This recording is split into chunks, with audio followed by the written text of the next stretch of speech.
Hello, bonjour Alberta. Did you know that at least 238,000 people speak Français in Alberta? And those numbers just keep on growing? Oui, oui, c'est vrai, it's true. And thanks to Shaw TV Community Access Programming, we get to reach out to everyone to let you know all about special people, places, events, and activities happening right here in this great province, in both English and en français. That's right, mes amis. We begin the first part of our program in English, and then we repeat it en français. So stay with us. Restez à l'écoute.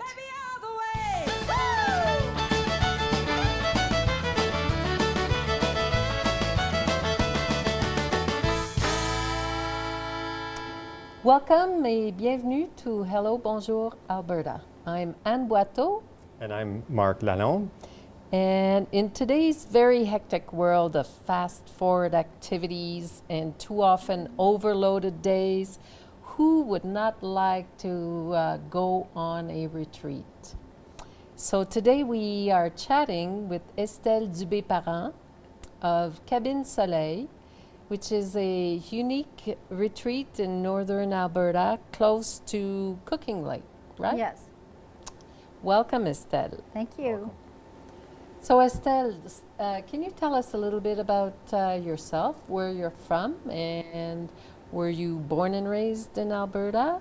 I was born in Lac La Biche and raised in Plamondon, Okay. a small French community on a farm. And then when I was 13, my parents moved to Fort McMurray. So I lived in Fort McMurray for 20 years until I met Gilbert and then moved to Edmonton. Okay, and what brought you to doing something like CABINE SOLEIL? Well, when I was 30, I realized that there were pieces of my life that didn't really make sense. And I didn't feel the way that I wanted to. And so I embarked on this spiritual path and personal development that took me to now, so 24 years later, and through many different retreat centers and courses. And I realized that it was a very important part of a person's growth was where they were taking the course, or where they could, you know, hang their hat and feel safe and really explore who they were. So I decided to build a place with Gilbert that, you know, promoted this sacred feeling of being safe and being able to explore oneself. Okay, so Gilbert is your husband, Yes, right? yes. Okay, and where did you meet? We met in Fort McMurray. He's been touring for the last 30 years, and he was up there touring.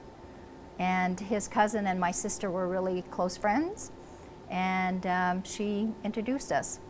And took me a while to convince him, but the rest is history. I find that hard to believe. Yeah.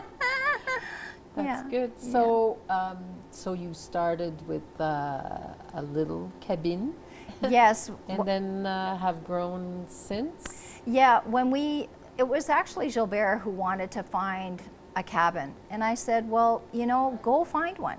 And he, after 2 years of persistence, had been looking at this particular property. And one day the gentleman phoned and he said, you know what, I'm ready to sell. And it was just 17 acres that's completely wooded and in front of a lake. And so we purchased it. And so at the time there was just this little tiny cabin on the property. And so then of course, you know, men need a shop. And so we built a big shop for Gilbert, which enabled us, as we were planning the retreat center, to start, you know, buying flooring and all that for the house. And so it served us well. And we built the retreat center, and then we renovated the cabin as well. So now we've got kind of 3 spaces that we use to as a facilitation or facilitating, you know, room. Okay. Yeah. And you said that you could accommodate groups as large as 30 people at a Yes. time? Yes. Okay. Yeah. And you have your own retreats, right? I do. I run women's retreats, and I also facilitate a vision quest. And What is a vision quest? so I co-lead it with a facilitator from California. His name is Mike Botkin. He has been doing rites of passage, which a vision quest is, for the last 30 years. And I went to Colorado and did a vision quest. And so we've collaborated. So every year he comes from California, and we do a 9-day program in nature where people are able to really be with themselves, but also be with nature.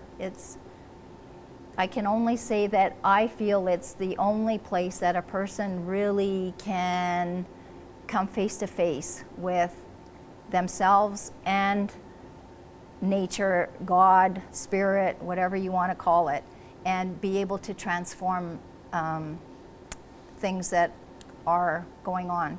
So does a person do that on her own or within a group or? So we start as a group, Okay. and we start at CABINE SOLEIL, and then we take them to another area in nature. And we take 3 days and prepare them, and so they can set their intentions and, really get to the heart of what they're seeking. And then for 3 days, they go solo into nature, where they are by themselves and they have water but no food.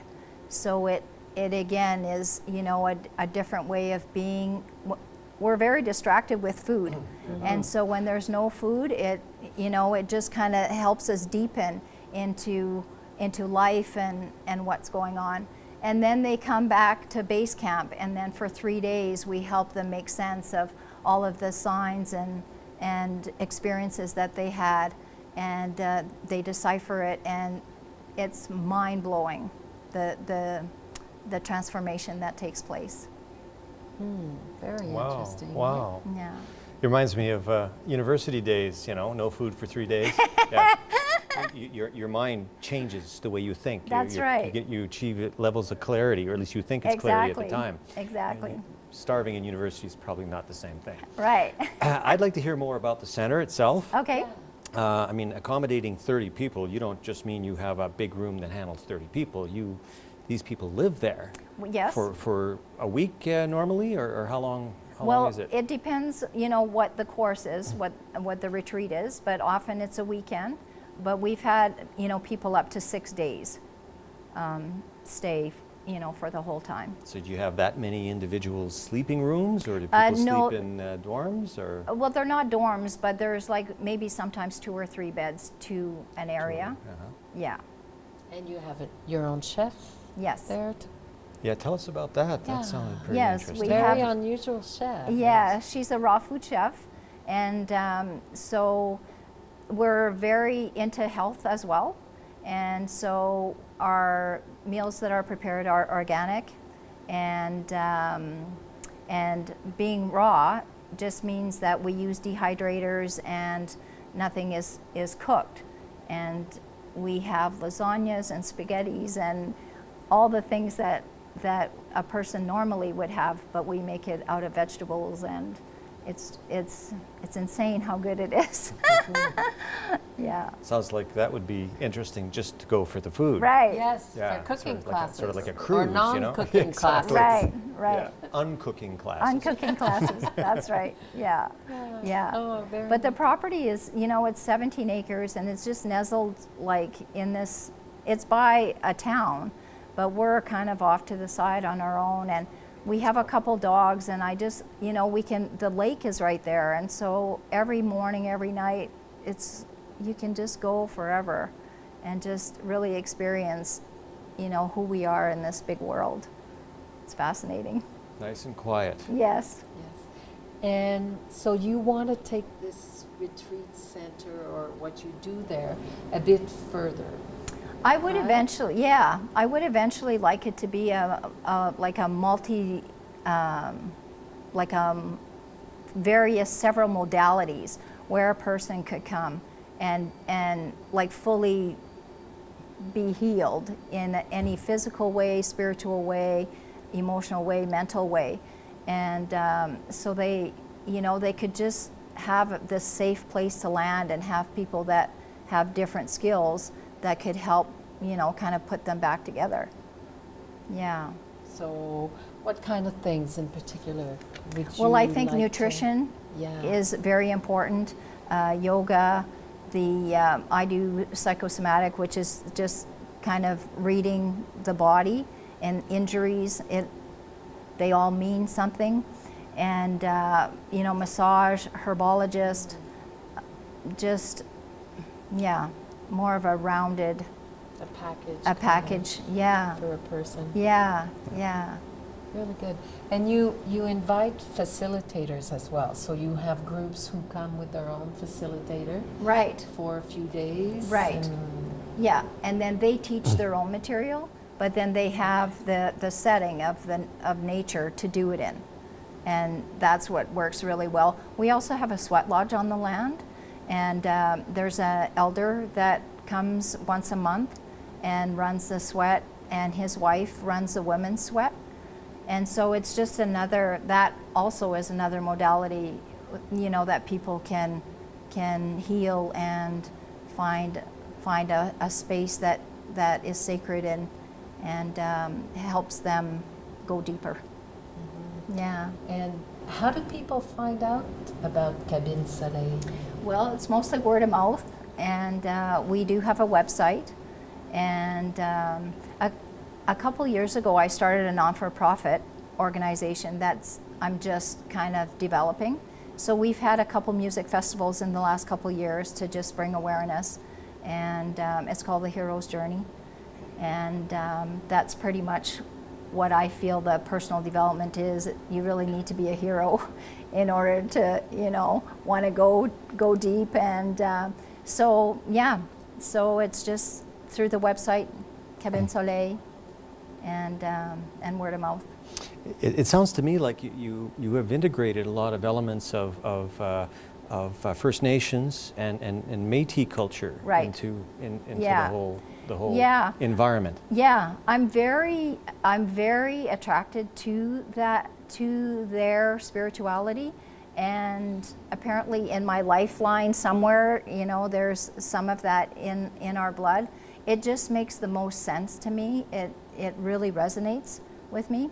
And so having the Sweat Lodge and the Vision Quest, those are very, you know, native based, and I don't ever claim to, you know, to be, but I'm very drawn. I feel like they're really onto something profound. Well, you get a lot of this. You live on site, don't you? Yes. Yes, it's your home at the same time. That's right. So you're constantly welcoming all kinds of interesting people to your home. That's right. Yeah. Yeah, many people say, how do you do that? But I love it. I love it. And is it year-round or just year-round? Yeah. So the activities that people can do in nature vary depending on the season. Right. Yeah. Yeah, and it's all year. A little tougher for vision quests in northern Alberta, I would think, in the winter. You know. Yeah, but even in the summer, you know, we cool. had people from Korea come this year. And, you know, the mosquitoes are a little bit of an issue, and the bears, but we manage all of that, and it was really, really a success. Oh, yeah. That's really good. Yeah. So we really appreciated you coming and talking to us about your retreat, Cabine Soleil, and your vision for the future as well. Thank you. Can you actually give us the website? Yeah. It's www.cabinesoleil.com. And Cabine Soleil is C-A-B-I-N-E. Yes. And then in French, Soleil, S-O-L-E-I-L. That's correct. Okay. That's correct. Very good. Well, thanks again, Estelle. You're welcome. And for all of you out there, please stay tuned. We continue en français.